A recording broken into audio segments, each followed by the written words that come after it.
Wait, but you're only 17. Dude, his dad definitely bought it for him, bro.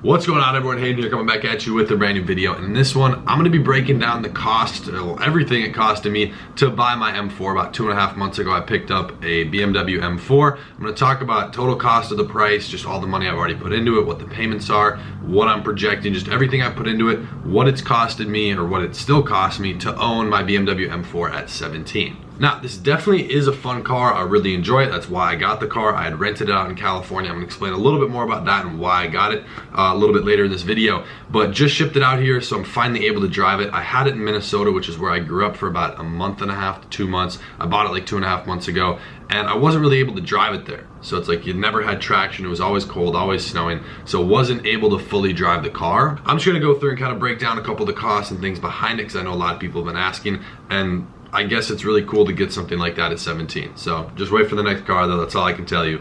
But yeah, let's jump into this. One thing I do just want to say, and I think this is congruent with pretty much everything you get in your life, cars, houses, or if you buy a watch, any sort of like financial, materialistic thing, it never feels like you thought it would. Like, this is now just a car. Where's the key? It's just a car. It really is. It's weird. Like, you know, it was my dream car, background on both of my phones for 6 months, and I'll explain that here in a second. But it's just a car. And now on the financial end of things, I don't even think about it. It's nothing. And that might sound douchey or whatever, but that's the progression. So that car became nothing. It's just a payment. I don't even notice it. I don't think about it. So it's just leveling up through it, but you realize nothing's ever as amazing as it's all chopped up to be. So getting a car is great. It's a lot of fun. Don't get me wrong. I love driving. I don't drive all that much, like regularly to go do stuff. So when I do drive, it's like now I'm going to hit Newport, you know, late at night, where there's just nothing out there, just open, beautiful California roads, where it's like fun. So I almost position driving my car as a reward. So once I get my work done or whatever, I can go rip the car. So that's one thing I've been doing. I'm just gonna kind of jump into this. So again, I bought it 2.5 months ago in Minnesota. It's registered in Minnesota. That's gonna play a factor here in a second. So anyways, I'm just gonna jump straight in. I got the vehicle about 2.5 months ago, like I said. Total price was $54,000. I financed the car, did a 60-month finance. The reason I did it a little bit shorter, I know a lot of people go for a 72-month, was just to stay ahead of the depreciation curve. So I don't plan on keeping the car for that long, maybe another like 12 months or so, a year roughly. So holding it for about a year, it's not gonna lose that much value. I bet I'll be able to sell it for like, well, with the mods I put into it, we'll talk about that towards the end of this, but I bet I'll be able to sell it for like 48, depending on how many miles I put on it, 45 to 48. So not really taking that much of a hit. The thing that did suck, and this is a mistake I made, I registered it in Minnesota when I bought it, had to pay $4,200 in cash, and I wrote a check right there when I registered the vehicle. So that's just an immediate L. I took a fat L right there. $4,200 just in sales tax to register the vehicle. That sucks, but it is what it is. That was like my first real thing of, holy crap, taxes suck. So other than that, the car payment every single month, since it is financed, it's not all that bad. Again, I don't think about it. It's $985 a month. It just comes out. I have a separate account with that. My dad did co-sign for it, by the way, so using his credit, I'll explain the rates and stuff here in a second. But there's a joint account. I put money in there, and I had to front him some money, which I'll be explaining towards the end of this as well. Insurance every single month. This is actually not as bad as I thought, which is interesting because I do have 2 speeding tickets. No, those were not in any fast car, nice car, whatever. Those were just in my mom's car. One, I was definitely speeding. One other ticket, I didn't even know I was speeding. Stupid. So insurance for only $310. I honestly thought it would be a lot more, like $400 to $500. With the next car I get, like supercar level, I bet it'd be like $800 to $1,000. We'll see. Fun fact, I've gotten pulled over in that gold M4 just while it was in Minnesota for 2 months. I got pulled over a total of 13 times and never once got a ticket. However, people are gonna say, oh, 13 times, you're a crazy driver. No, only one of those was partially for speed, but every single time it was for no plate and illegal tints.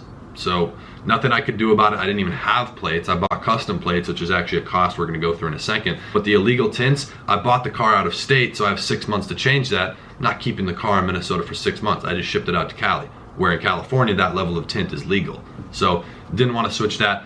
Now this is interesting because it depends on how much you drive. To fill up my tank from pretty much empty up to full is only like 35 bucks. Out here in California right now, I seem to be doing that about every other day, every 3 days. So that was actually the price of gas in Minnesota, 35. It's about 40 out here. so to fill up the tank. So it really depends on how much you drive. I'm just gonna call it $600 a month. So not bad. That's kind of some monthly reoccurrence that go into the car. I have not done any maintenance to it yet. No oil change, no service, no anything. I've done mods, but I'm probably gonna end up doing tires later this year. Definitely a service. I have to service it in a few, like 6,000 miles. And I'm gonna start doing a few more oil changes. So a couple oil changes every year. That's about it. I don't think that's too expensive. Tires, you know, that might be $1,000 or whatever. Regular service, that's just the typical maintenance that you have to do on the vehicle. Other than that, this is where it gets interesting, the additional cost. I did put some money into it. If you guys, I'll throw in a sound clip somewhere. It literally, I kid you not, sounds like an AK-47. It's ridiculous and I love it.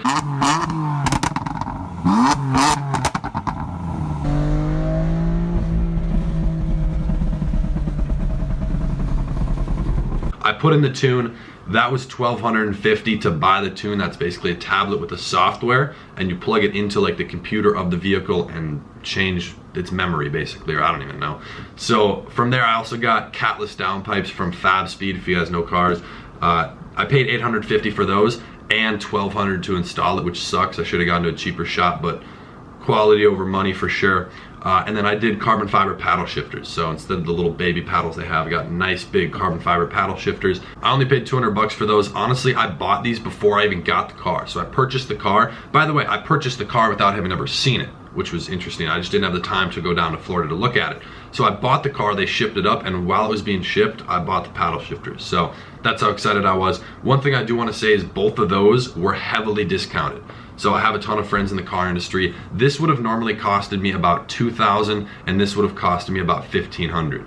So I think instead of costing me like $2,000, so about $3,200 with an install, it would have costed me more like $4,200 to $4,500. So it did save a little bit of money with that. That's just cost that went into the vehicle. And typically with mods, you're not gonna get any of that back on the back end. It's just, you're dumping money in for the fun of it. But for me, let me give you a little bit of background on why I bought the car. I bought the car because I rented the same exact car, except it was a competition package, which is gonna be important here in a second. Competition package, same color. I rented it in LA about 7 months ago for this event that was going on in San Diego. I don't know if some of you still remember that, but an event in San Diego. I fly to LA, I drive the car down to San Diego. My first time ever really in California, enjoying myself. Also my first time in a nice car, especially for an extended period of time. I had that car for about a week, rented it, fell in love with it, really liked the car. I'll throw in a clip of it revving, which will be important here in a second.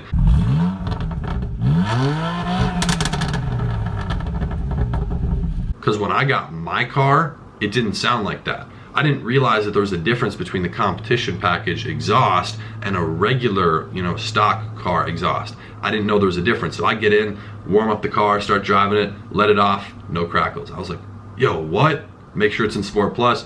Same thing. I literally was going through with my friend. I was in the car. I brought it up to 2, let it off. 3 off. 4,000 RPMs off. 5,000. 6. I was like, dude, what the hell? So from there, I was like, that's it. I have to do something to it. Ended up dumping a few thousand to get that done. Definitely worth it. The tune did add horsepower, so I think it's sitting like right at 500 horsepower right about now. But other than that, that's kind of all the costs I put into it. I can't think about too much. I might end up, or I'm definitely gonna end up doing a wrap within like the next few months. We'll see how that goes. As well as now that I'm in California, I can do a full carbon fiber body kit, because my driveway back in Minnesota, it was on a hill first of all, and it was steep.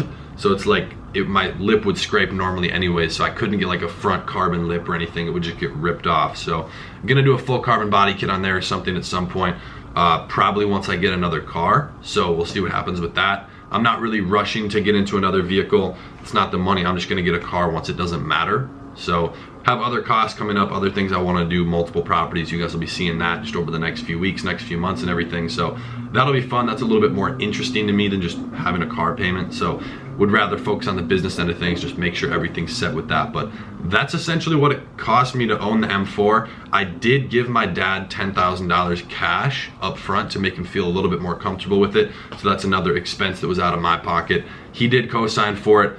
Let me frame this out for you. What was it? The interest was, I believe it was 2.99%, which was not all that bad.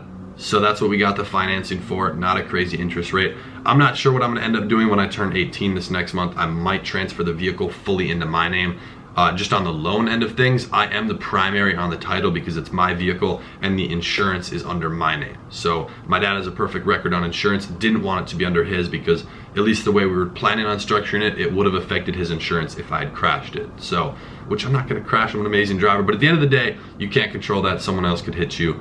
But yeah, so that's what the interest rate was. Again, I don't plan on keeping it for this long, for like a full 60 months. However, it's a great daily driver. So when I get a supercar, I'm definitely gonna keep it. I know a lot of people end up like selling their other car. I'm like, dude, you're gonna daily drive a Lambo? Like I probably will end up daily in it for at least a few months after I get it, but come on, you know, you gotta put stuff in the car. The M4 is very practical. One of the main reasons I got it was because it has back seats. So extremely practical vehicle. I love it, super fun to drive, pretty fast. It definitely sounds good now that I put that money into it. But other than that, you guys, that's kind of how I'm structuring it. I know a lot of you guys were asking both legally and financially, how is that car structured? How much does it cost me? Did I lease? Did I finance? No, I didn't lease. Will I end up leasing vehicles? Maybe. I'm gonna have to consult a tax person on that because, well, with the lease and you have a business, you can write that off to a degree. You know, there's a certain amount of, there's like a luxury car limit essentially, so you can't have like a ton of cars. I don't know, I know Ty Lopez leases all of his cars, so, or not all of them, I think he might have bought one, but whatever.